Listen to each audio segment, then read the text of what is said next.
Are you troubled by strange noises in the middle of the night? Do you experience feelings of dread in your basement or attic?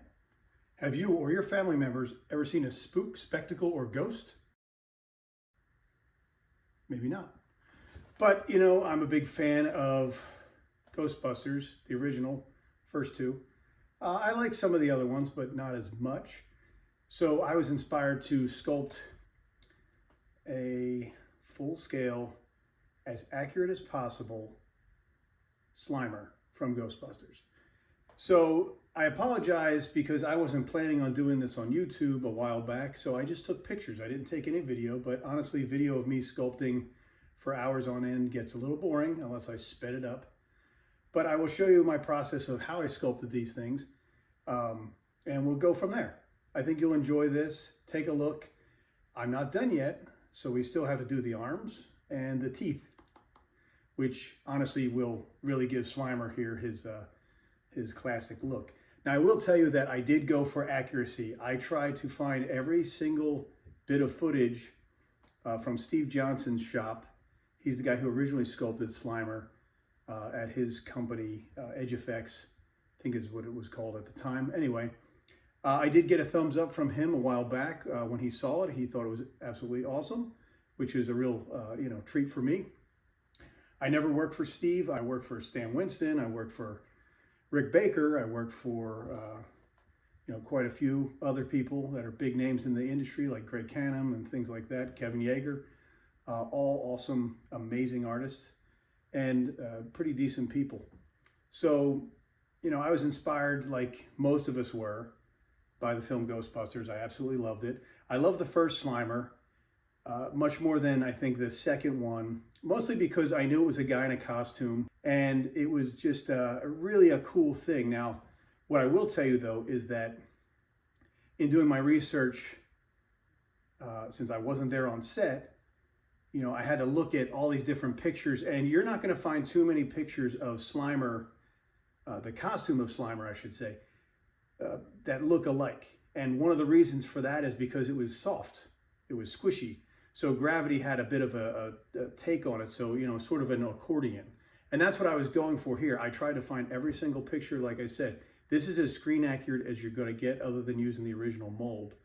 I went through every little nub, every little wrinkle, everything I could find to get this as close as possible.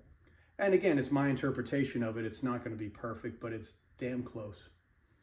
Anyway, enjoy the process. I'll get back to you after this, and we could go into part 2, which will be making the arms and the teeth, because that's really what's going to give him his finished look.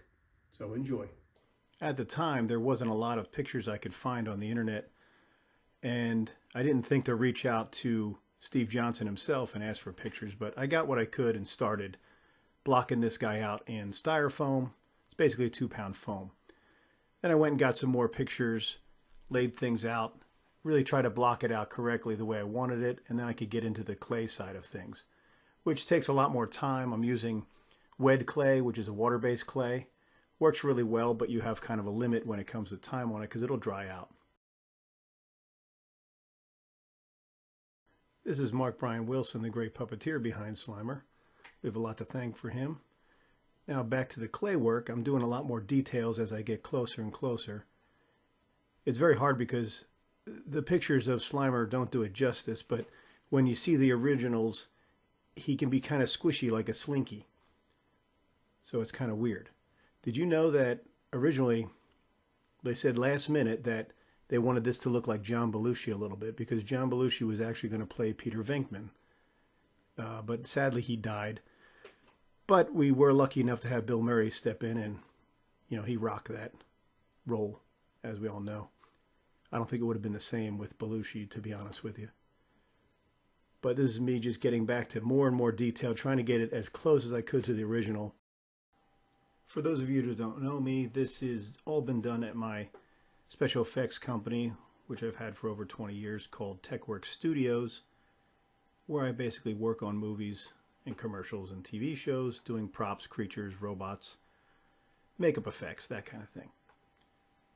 So I'm getting to the end here as far as the sculpting goes. As you can see, it's getting closer and closer. trying to get that last little bit of detail to make this really pop. I think I'm just about there, but I got to keep going. And obviously I want to get back to this and finish his teeth and his arms, because that's really going to make him as handsome as he really needs to be, because we all love Slimer, right? So as I finish up this sculpting here, the next step will be mold making. So I'm going to show you that process right here. The sculpting is done. We're going to give him a little vinyl spray to protect that clay before we start putting on the silicone. It's been a while, but I believe we're using a platinum-based silicone, and I don't remember who makes it, to be honest. Probably a Smooth-On product, actually. And the first coat is thin, so we get all that nice detail. Then we put a second coat on to make it thicker, and a third coat, etc. Once we're at that point, this is a brush-up mold, by the way, so we're going to brush in all the silicone rather than a matrix mold. And we add some keys to it. And we're going to add a flange to it, so that way we can do our fiberglass. You know, this is a big process. It's a pretty large mold, I'm not going to lie. It weighs a ton. But the fiberglass mold is done. We pop them open. This is our first casting from it. And it looks pretty good. But again, it doesn't look like Slimer without all his teeth and his arms. So that'll be next in part 2. If you like this video, please subscribe. Smash that like button. You know, it helps us keep going. So appreciate it. All right, so what's next? We have to get Slimer's arms done, and we also have to get his teeth and gums done, which gives him his signature smile, makes him look handsome.